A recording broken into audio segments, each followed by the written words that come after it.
This episode is sponsored by Squarespace. I used Squarespace to build both Basics with Babish and BingingWithBabish.com. On the sites, you'll find recipes, equipment lists, other news, and updates. All beautifully designed, if I do say so myself. Get 10% off your first Squarespace order by visiting squarespace.com/Babish.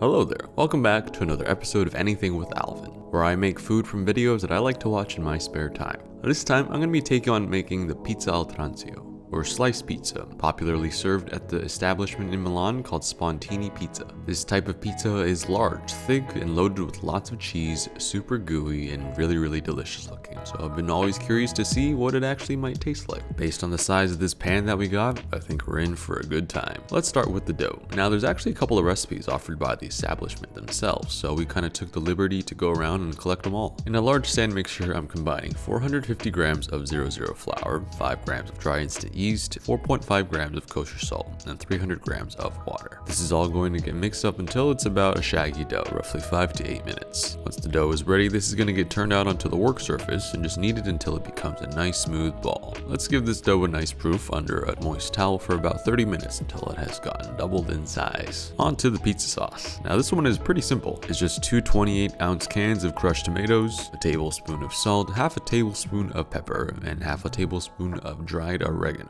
Just blitz together with an immersion blender to make sure it's smooth, and that's it. Sometimes simple is better. Now that our dough has gone a little bit bigger, we're going to put this onto our cutting board and roll this out until it becomes a nice disc. Then the dough gets transferred into our pan, but not before we put a little bit of oil just to make sure that the dough doesn't stick to the bottom of the pan. This dough seems to have a lot of oil based on the videos that we've been watching, kind of like a focaccia, so I'm curious to see how this turns out. We also did have some extra dough on the side, so we're going to make a smaller personal sized pan pizza, so to speak, repeating the same process and letting that proof in there as well. Once another 30 minutes have passed and our dough has gotten a second proof, the sauce goes on, ladled, and spread in a nice even circle until it is ready for the oven. The unique part about this pizza seems to be this step, where they pour a lot of oil around the edges of the dough before it's even baked to make sure that there's enough, oil to crisp up the sides before it goes into the oven. This kind of reminds me of Pizza Hut. A little sprinkle of dried oregano on top of the sauce and into the oven. Our oven has been preheating at 450 degrees with a pizza stone just to make sure that it's hot. We're going to let this go for about, let's say, 10 minutes. Now in the video, the Spontini employee seems to pull out the pizza at stages to check the inside and also the bottom of the pizza with a knife to make sure that there's enough browning on the bottom, and adds oil to make sure that there's a lot more crispiness. So we're going to do the same, back in the oven for another 5 minutes or so. Then we're going to pull out the pizza one more time and add a lot of cheese. This is roughly about 300 to 400 grams of low moisture mozzarella that's been thinly sliced and layered on top. And this is going to go back in the oven for another 10 minutes or so until the cheese has gotten golden and is nice and melted. Now we're going to do the same thing with the small personal size pizza. Put the sauce on the pizza, put it in the oven, put the cheese on, same deal. The first pizza looks a little flat, so we're going to take that out and put a lot of pepperoni on it, because that's the one way you solve all your pizza problems. The smaller pizza does come out a little bit better. The dough is a little bit taller and has the thickness that we are looking for. So we're going to take this one, cut it up for snacks, and we're going to take the first one out. Basically just made a giant pepperoni pizza.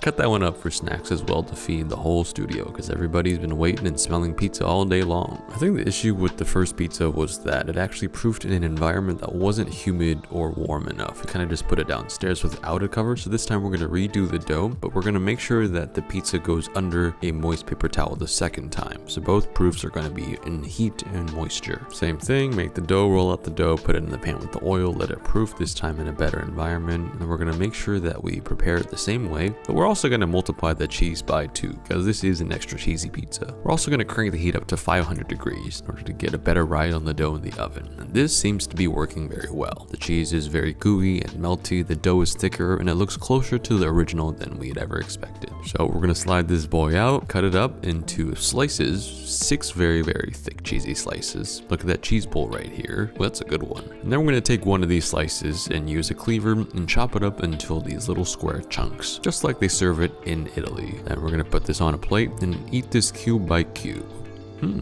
This is pretty good. When I'm eating this, I don't actually think of pizza. This reminds me more of like a cheesy pizza bread than an actual classic pizza, which is basically what we're doing. The bottom is nice and crispy and has that nice fried crunchy taste that Pizza Hut and focaccia has. Honestly, I actually like putting a little bit of sauce on the side and dipping a cube of this into the sauce, so it's like a cheesy bread that you dip in your tomato sauce. We did make 3 large gigantic pizzas, and to make sure that none of this goes to waste, I'm going to take all the pizza that we got, cut them into little cubes, and divide this up into little boxes for everybody to take home, because pizza should be shared with everyone.